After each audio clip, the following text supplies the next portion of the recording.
Hey everyone, and welcome back to my channel. For those of you who are new here, my name is Sydney. I am 25 years old and I live in British Columbia, Canada. And in today's video, I am going to be budgeting for my January expenses. Now, I know if you're watching this, when I upload it, I'm about almost halfway through the month, January 9th.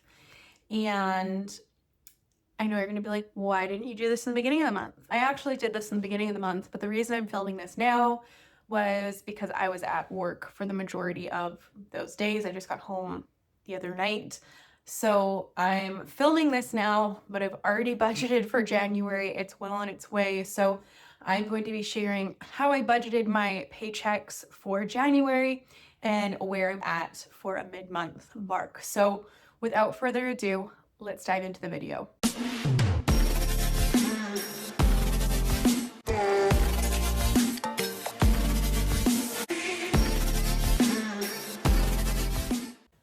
Okay, so let's start off with my income that I expect to bring in this month in January. So like I said in one of my first videos, I make $53,000 a year roughly, so that equates to about $3,400 take home per month. So I'm anticipating each paycheck to be around $1,680 each after taxes. So I get paid every 2 weeks. So my first paycheck, I'm anticipating $1,680, and then the second one, $1,680 as well. So I'm going to share my income on the screen here. So as you can probably see, I did get my first paycheck today actually, and it ended up being $1,559.65.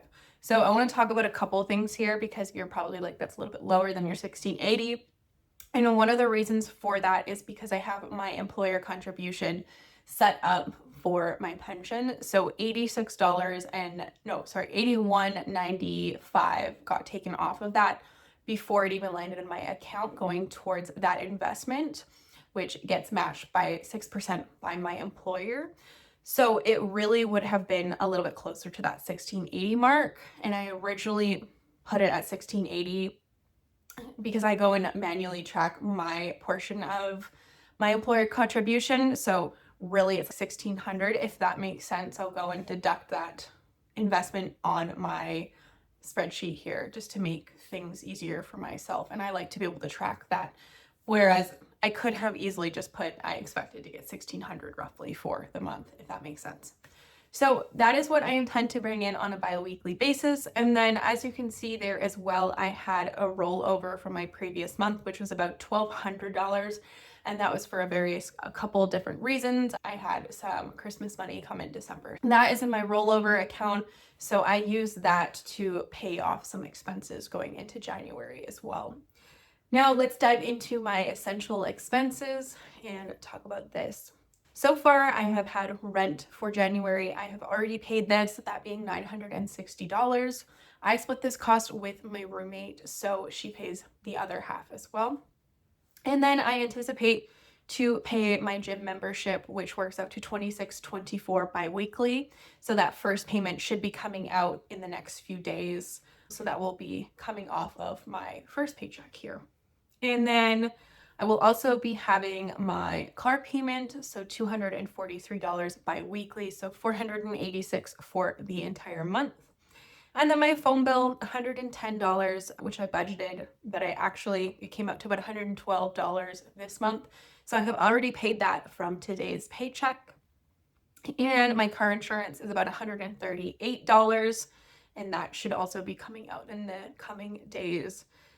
And then we have groceries and fuel, which I have under my essential expenses, which they are essential. However, they're quite variable. So I might switch that up and add that onto my variable expenses on my spreadsheet. But for now, it's just living in that category right now, which I'm okay with. And so for groceries, I have allocated $100 for the month. And again, the reason being for that was because first half of the month, first week or so I was at work, so my groceries are covered when I'm at work. And then I came home for 2 days, so my 2 days I already have some basic household ingredients, and then I ate out for a couple of my meals, which I did factor into my budget just because I head back to work on Sunday for 9 days, and then I'll have the bulk of the rest of the remainder of the month off. So I will be spending that money towards groceries when I'm home for those 9 days. So that is why my groceries a little bit lower for January. And then from there, I have fuel, and I have budgeted $150 towards fuel. I don't do too much driving. Typically, it's me driving down to where I have to park my vehicle before I head to work, and that is a couple hours from my house. So I do that a couple times, 2 to 3, 4 times a month. So 150 typically covers me for the entire month. And then we have electricity and utilities, which I'm not budgeting towards anything for this month. However, next month I will be allocating some money towards. And then service fees. This is just for any credit cards, debit cards. I have already dramatically decreased my service fees from the remainder of 2025 to now. So I don't anticipate to spend too much, but I do like to have a little bit of a buffer just in case some unexpected service fees do come through my account. So I have put $30 there. So those are my essential expenses. Those are the things that I have to be able to cover. And now let's dive into our non-essential expenses. Now, this category, before I dive into it, probably could use some work. There are a few things that I need to cut down. Overall, I'm not a big spender to begin with, and I don't make a ton of money. It's a little bit difficult here. This tends to be the category where I spend more than I'd like sometimes. So let's talk about it. For dining out, I have budgeted $150 for this month. It is my birthday month, so I imagine I'll probably be going out for food at some point. And I also, again, am not home for very many of those days. So for this stint, I was home for 2 days, 3 days between work, just because January is a little bit of a funky month. So I allocated a little bit more just so that I could eat out for a couple meals, because I'm also just not feeling super great. Not that that's an excuse, but I just wanted to have some comfort food over a couple of those days. So I did that, and so far my spend has been $79. So I still have about $70 left, and I'm hoping I don't really spend a ton of that, but it is there in case I do end up eating out. And then we have shopping. So I'll admit, I wasn't planning on putting anything towards shopping. And then I may have impulsively purchased this sweater that I'm wearing from a consignment shop. To be fair, I took a bunch of clothes in, so I'm hoping, again, girl math, it's not the greatest justification, but I'm hoping in the next couple of months I'm going to start seeing some cash flow come in from that as well, from selling some of the clothes that I do not wear. And so hopefully that will offset this. I try not to spend too much money on clothes, and normally if I do buy anything and shop for myself, it tends to be consignment clothes or thrift shopping. I'm not a very big clothing shopping gal to begin with, although I do like nice things, but I do believe I can find nice things using consignment shops and thrift shops. So let that be known for the record. And then we have home, gifts, health, and medical. I don't anticipate spending anything this month in those categories. And then Siri just started talking to me. I'm not entirely sure what she just said, but we'll roll with it. And then in miscellaneous, I just put $100 in there just to have a little bit of buffer in case I needed to spend some things. I probably should have allocated some of that to home, because I did end up spending $25 today on shampoo, conditioner, some toothpaste, and just some things that I need to take to work with me that I was running low on. So I did spend some money on that, but we'll probably just mark that as a miscellaneous expense for now. And then moving on, I know I have subscriptions under here, but I've actually just entered in each subscription manually underneath, which you'll see, so it'll make a bit more sense. So I have put $0 there because I allocate it to each category on its own. Car maintenance, gift cards, I have nothing. I'm not allocating any money to gift cards. I think that was already there when I purchased this template. It's not something that I typically use. And then we have car maintenance. I have allocated $150 because I do need to get my car in for servicing to do an oil change. So that will be taking place in the next week or two. So I do have that set aside. And then we have Netflix, which I have sitting at $0 because I've actually paused my account for January, so I'm not getting charged this month. And depending on where I'm at in February, I might look at unpausing it, I guess you'd say. But for now, I'm just going to keep that paused And then we have Lightroom, which I was paying for, but I canceled that earlier this month. So that would have been $7, but I don't use it very often, so I canceled that. And then moving on, we have iCloud, which is $14.55 each month, and that has already come out for this month. And that's just to cover like iCloud space. I do have a lot of like for videos and photos. It's nice to have that extra space. And then I have special outings girl days on there, which I specifically put that for this month because I'm actually going for a whole girls' day tomorrow with a few friends of mine. We're going to a spa, we're going snowshoeing, so it should be really fun. But I've actually already allocated the money that I need for that towards my high yield savings account. So I just pulled cash out of that account earlier today. So that cash is sitting in my wallet now, and I can just use that for my day tomorrow. So I'm not going to go over my limit. So I've already budgeted for that, and that's already accounted for, which is nice. And then below that, I have cash spending. So I allocated $100 towards spending money for myself. So I pulled that out from the ATM as well. Had that sitting in my account for just any variable expenses and anything fun that I wanted to spend my money on.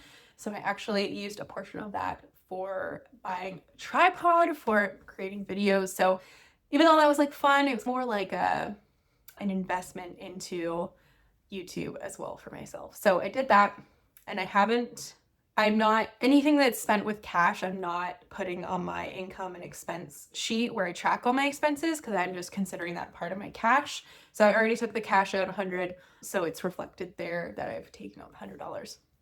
And then underneath, these are a few of my subscriptions, so that's why my other subscription category is at 0. So I have CapCut, which I need to figure it out. I am still new to figuring out some of these tools that I'm now using for YouTube. So CapCut is where I'm doing my editing for these videos. So I'm planning for $39.19. I feel like I may have accidentally bought the wrong plan. That's more of a teen plan. So I need to contact CapCut and figure that out and change it because I think it should only cost me about $18 or less than that. So I'll figure that out, and I'm going to be reaching out to them. And then I have Canva, which I spend $10 a month on, and I create thumbnails and just some of the other things and edits through there. I also have Leonardo AI, which just helps me create some of the photos as well for my thumbnails. I use that. Helps to create some B-roll. So it is a fun tool. And then I have Descript, which also is a video editing platform. So I use these all when I'm editing my videos. It's more of an investment for these apps and these subscriptions. Ideally, would like to kick some of these subscriptions, but for now, as I'm figuring out what works for me when it comes to editing and this whole YouTube thing, I'm going to keep those because they seem to be the most reasonable and the platforms that I really enjoy working with. And then moving on, we have my line of credit. So I believe my line of credit is sitting at about $3,600.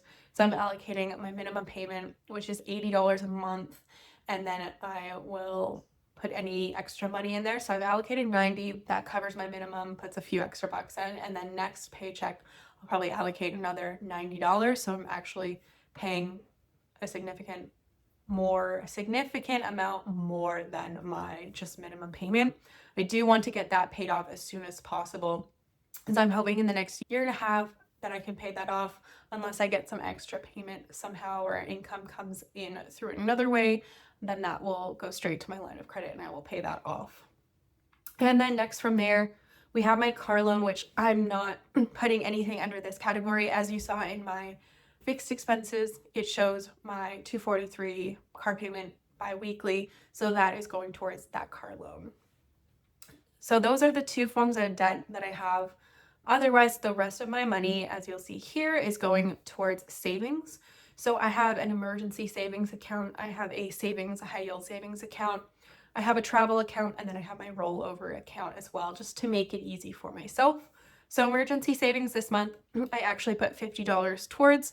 I'm not putting a crazy amount of money in that. I do hope to increase my emergency savings. I'd ideally like to have 3 to 6 months worth, or at the very least about $10,000 in that account. So that I still have quite a bit of a way to go for that one. But this month I put $50 towards emergency savings, $50 towards my regular savings, which I'm most likely saving for a rainy day if I want to maybe down the line purchase a new vehicle when mine goes. I hope that's not for a very long time. Or if there's any big purchase that I want to spend, I have some liquid cash sitting in my account that's growing interest that I have access to. And then travel, I have $50 that I've allocated towards that. My plan is I'm not going to be traveling for 2026, although I do have a trip coming up in February, but I've already allocated the money towards that. And I won't have to worry about any money for that. So any money that I save now for travel will hopefully be for a 2027 trip, likely, but it's not a priority at the moment. I have nothing on my radar in terms of travel. So I'm just putting about $50 towards that just to plan for the future. And then in my rollover checking account, I just like to allocate because I'm on a bi-weekly payment schedule. And sometimes I find that when I get paid for, let's say, my second payment of the month, that it doesn't line up with my rent payment for the first of the month. So I kind of have to plan ahead. So I'm starting to take a few $100s from each paycheck to put it in my rollover account. So that way, when my rent comes, if my payment or payday doesn't line up with my rent payment, then I have that sitting in a rollover account, which just acts as a bit of a buffer there too, helping me out. So I have that sitting there, and I've contributed so far this month $350. And I'm hoping that I can contribute about $700 this month to that, just to sit there for things like my rent and for other fixed expenses. And that moves me on to my investments. So I do have a insurance and investment, and I'm going to talk about this right now because I know that there's already going to be some people who don't agree with this. I had some people on my last video who commented saying, look into this, it's not the greatest thing. And I definitely don't disagree. This is something that I was probably a little bit naive to when I committed to this investment. I was just very new and fresh on my investment journey. And so I still am very fresh on that journey, but I'm building this awareness now. So while I could move that, I would incur a penalty and they would essentially take all that money. So for now, I need to look into that a little bit more, but I do plan on changing that in the future for those of you who are concerned. That will be getting changed, but I don't want to lose the money that I put into there. And I'm not too worried because for me, it's really helped to build a habit, get me really comfortable with having that automated. So it's just automatically coming off of my paycheck every month.